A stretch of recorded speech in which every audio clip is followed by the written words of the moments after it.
ఎట్లా చూసేది ఏముంది బ్రదర్? ఇప్పుడు నిన్నగాక మొన్న మీరు చూసే ఉంటారు, ఒక టీవీ ఇంటర్వ్యూలో ప్రదేశ్ కాంగ్రెస్ కమిటీ అధ్యక్షుడు మహేష్ కుమార్ గౌడ్ గారు అవును ఆ 10 మంది మా పార్టీలో చేరినారు అని స్పష్టంగా చెప్పారు. మరి పీసీసీ ప్రెసిడెంటే అప్రూవర్ గా మారిపోయిన తర్వాత, పీసీసీ ప్రెసిడెంట్ గారి నేరాంగీకారం చేసిన తర్వాత ఇంకా ఎంక్వైరీ ఎందుకు, ఇంకా చర్చ ఎందుకు?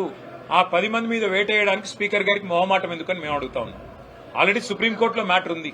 ఇవాళ కాంగ్రెస్ నాయకత్వం ఏమనుకుంటున్నదంటే ప్రజలను, మీడియాను, కోర్టులను కూడా, న్యాయ వ్యవస్థను కూడా చిన్న చూపు చూస్తూ మేమేదో వీళ్ళతోని కొన్ని చిలిపి ఆటలాడి ఏదో తప్పించుకోవచ్చు అన్న ధోరణిలో వ్యవహారం చేస్తా ఉన్నారు. ఈ జిల్లాలో కూడా ఒక ఎమ్మెల్యే గారు పార్టీ మారినారు గద్వాలలో.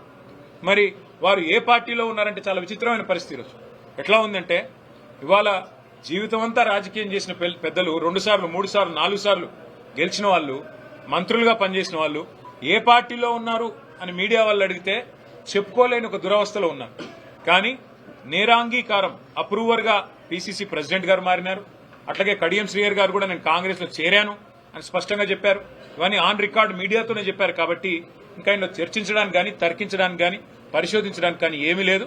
వెంటనే వారి మీద వేటు వేయాలని చెప్పి మా పార్టీ తరఫున మేము డిమాండ్ చేస్తున్నాం. కోర్టు యొక్క ఆలోచనని గౌరవించాలని చెప్పి మేము విజ్ఞప్తి చేస్తున్నాం. మరి పీసీసీ ప్రెసిడెంట్ ఆయన ఒక అర్రలో కూర్చుంటే మంచిది. అంటే పీసీసీ ప్రెసిడెంట్ చెప్తున్నాడు కృష్ణమోహన్ రెడ్డి మా పార్టీలో ఉన్నాడని, మరి ఈయన నేను కాదంటున్నాడు. అదే స్వయంగా ఏం చెప్తున్నాడు? కండువా వేసుకున్నాను, నేను కండువా వేసుకున్నాను, కాంగ్రెస్ కండువా, కానీ నాకు సిగ్గు లేకుండా నేను బీఆర్ఎస్ లో ఉన్నానని చెప్తున్నాడా? మరి బీఆర్ఎస్ లోనే ఉంటే బీఆర్ఎస్ పార్టీ ఆఫీస్కి ఎందుకు రావడం లేదు? బీఆర్ఎస్ లోనే ఉంటే బీఆర్ఎస్ శాసనసభా పక్షంతో ఎందుకు కూర్చోవడం లేదు? బీఆర్ఎస్ లోనే ఉంటే బీఆర్ఎస్ ప్రోగ్రాంలలో ఎందుకు పాల్గొనడం లేదు? అంటే ప్రజలను పిచ్చివాళ్ళు అనుకుని, ప్రజలను వెర్రివాళ్ళు అనుకుని, ఓటేసిన ప్రజల్ని వాళ్ళ విఘ్నతను అగౌరవపరచడం కాకపోతే ఇదేంటిది?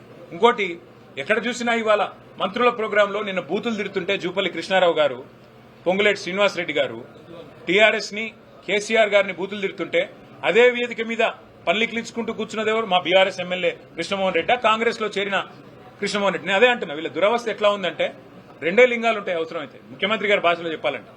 ఒకటి పులింగం, ఇంకోటి స్త్రీలింగం. వీళ్ళు ఏ లింగమో చెప్పుకోలేని పరిస్థితులు ఉన్నారు ఇవాళ. కర్మ.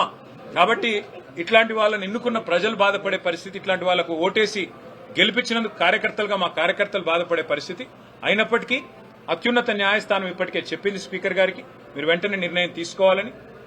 పీసీసీ ప్రెసిడెంటే స్వయంగా చెప్పిన తర్వాత ఇంకా చర్చకు కానీ, ఇంకా ఏదో రకంగా తిమిని బమ్మించేసే కార్యక్రమానికి కానీ ఆస్కారం లేదు. పీసీసీ ప్రెసిడెంట్ చెప్పిన దానికి కూడా మేము సుప్రీంకోర్టు ముందు పెడతాం. తప్పకుండా స్పీకర్ గారు ఏమైనా ఉల్టా పుల్టా చేస్తే తప్పకుండా మళ్ళీ సుప్రీంకోర్టుకు పోతాం. న్యాయం జరిగే వరకు పోరాటం చేస్తాం. Thank you.